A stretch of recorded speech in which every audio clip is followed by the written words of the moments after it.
Before we talk about claws, teeth, or cosmic tentacles, let's talk about something far more dangerous in Stephen King's universe: laughter. Because Dandelo isn't the kind of monster that jumps out of the shadows or rips his victims apart.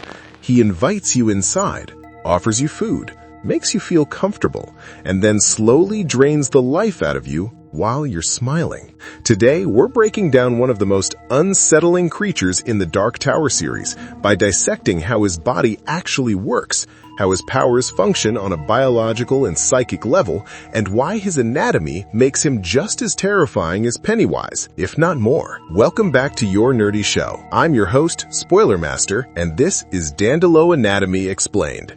The laugh that kills. When people think of monsters in Stephen King's universe, they usually imagine fanged vampires, cosmic spiders, or clown-faced nightmares lurking in sewers. But Dandelo is something far more unsettling, because he doesn't hunt with claws or teeth, he hunts with jokes.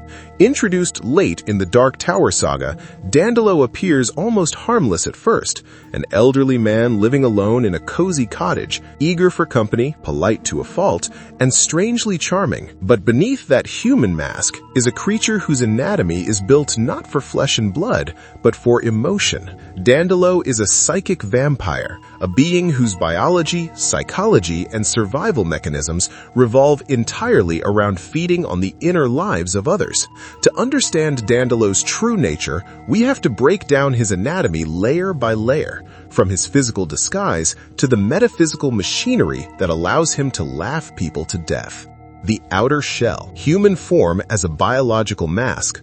When Roland Deschain, Susanna Dean, and Oi meet him, he looks like an aging man named Joe Collins, a former stand-up comedian from the United States. His body is frail, his movements slow, and his voice friendly. This human shell is not just camouflage.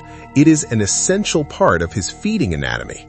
Dandelo's species relies on emotional responses, and humans are far more likely to laugh, relax, and open themselves emotionally around someone who seems familiar and non-threatening. His cottage on Odd Lane reinforces this illusion. Like the houses associated with Pennywise in It, the dwelling feels larger, warmer, and more comfortable on the inside than it logically should be. This suggests that Dandelo's anatomy extends beyond his physical body, into his environment, warping space itself to create a safe-feeling feeding ground. His human form is essentially a biological lure, evolved or designed to disarm prey before the real feeding begins. The face and voice, instruments of emotional manipulation. Dandelo's facial expressions and voice are critical anatomical tools. As Joe Collins, he smiles easily, chuckles at his own jokes, and maintains the rhythm and timing of a professional comedian. This is not accidental. His vocal cords, facial muscles, and even breathing patterns seem tuned to provoke laughter. In humans, laughter is a physiological response involving the diaphragm, lungs, and brain's reward centers. Dandelo understands this instinctively, suggesting that his nervous system is deeply attuned to human neurobiology. His comedy isn't especially clever, but it doesn't need to be. The jokes are repetitive, corny, and relentless, wearing down resistance until laughter becomes involuntary. This implies that Dandelo's anatomy includes a psychic feedback loop, where the more his victims laugh, the more power he gains, and the stronger his influence becomes. His face may look human, but it functions more like a trigger device, designed to activate emotional responses rather than communicate genuine feeling. The true mouth, feeding beyond teeth and tongue. Unlike traditional vampires, Dandelo does not feed through biting. His true mouth is not a physical organ, but a psychic aperture. When Roland begins laughing uncontrollably, Dandelo is not draining blood or flesh. He is consuming emotional energy directly from Roland's mind and soul. This suggests that Dandelo's anatomy includes a metaphysical digestive system. Emotions like laughter, joy, and amusement are converted into sustenance, much like calories are extracted from food in a human body.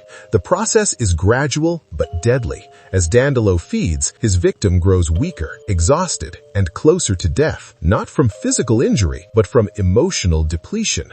This explains why Patrick Danville, who was held captive for years, survived physically, but was deeply traumatized.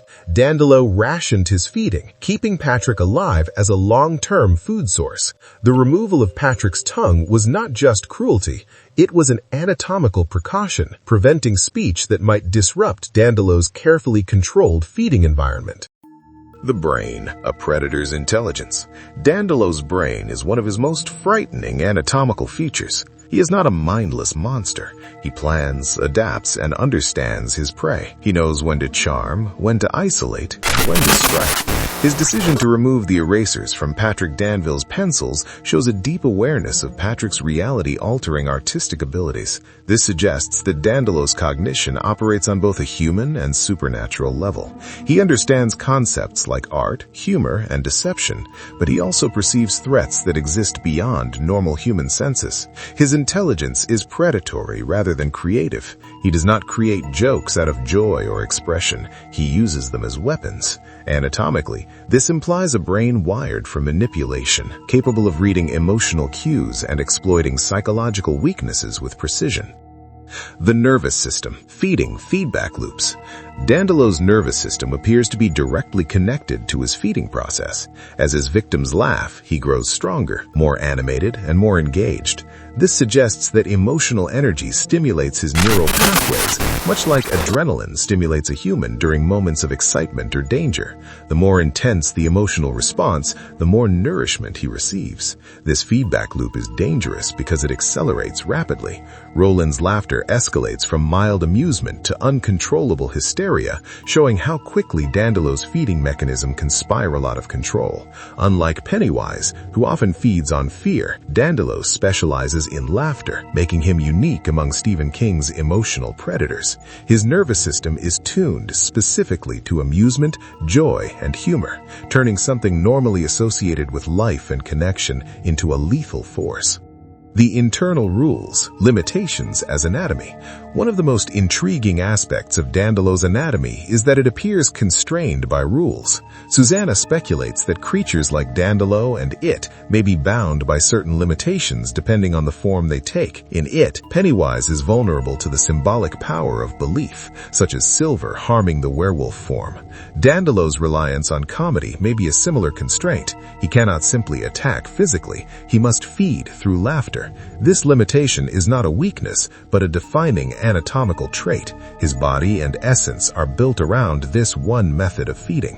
When Susanna escapes his influence and recognizes his true nature, the spell is broken. Dandelo's anatomy cannot adapt quickly enough to this loss of emotional control, leaving him vulnerable to physical attack. 2 gunshots to the head are enough to kill him once his feeding process is interrupted. The basement, anatomy externalized. Patrick Danville's imprisonment in Dandelo's basement represents another extension of Dandelo's anatomy. The basement functions like a stomach or storage organ where food is kept alive and accessible. Patrick is not killed outright because Dandelo's species seems to prefer prolonged feeding. Emotions harvested over time may be more sustaining or flavorful, much like keeping livestock rather than hunting constantly. The basement is hidden, controlled, and isolated, mirroring how Dandelo compartmentalizes his predatory instincts beneath a friendly exterior. Anatomically, this suggests that Dandelo's environment is part of his body in a symbolic sense, shaped to support his survival and feeding habits. Connection to It, shared species, different diets. The similarities between Dandelo and It are impossible to ignore. Both are emotion-feeding entities capable of altering perception and space. Both adopt human disguises and manipulate their surroundings to appear safe and inviting. Stephen King has clarified that they are not the same being, but likely members of the same species or type of Toadash monster. If Dandelo was born from one of It's eggs, his anatomy may be a specialized offshoot, adapted to a different emotional diet. Where Pennywise feeds on fear, Dandelo feeds on laughter. This dietary difference would explain variations in behavior, appearance, and feeding methods, while still maintaining a shared biological and metaphysical framework.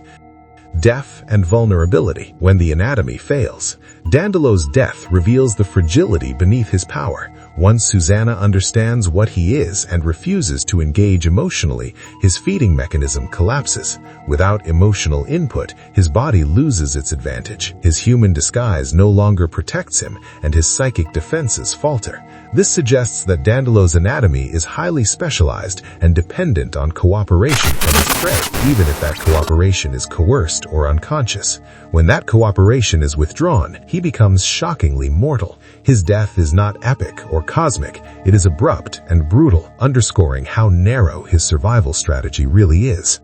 Our nerdy thoughts.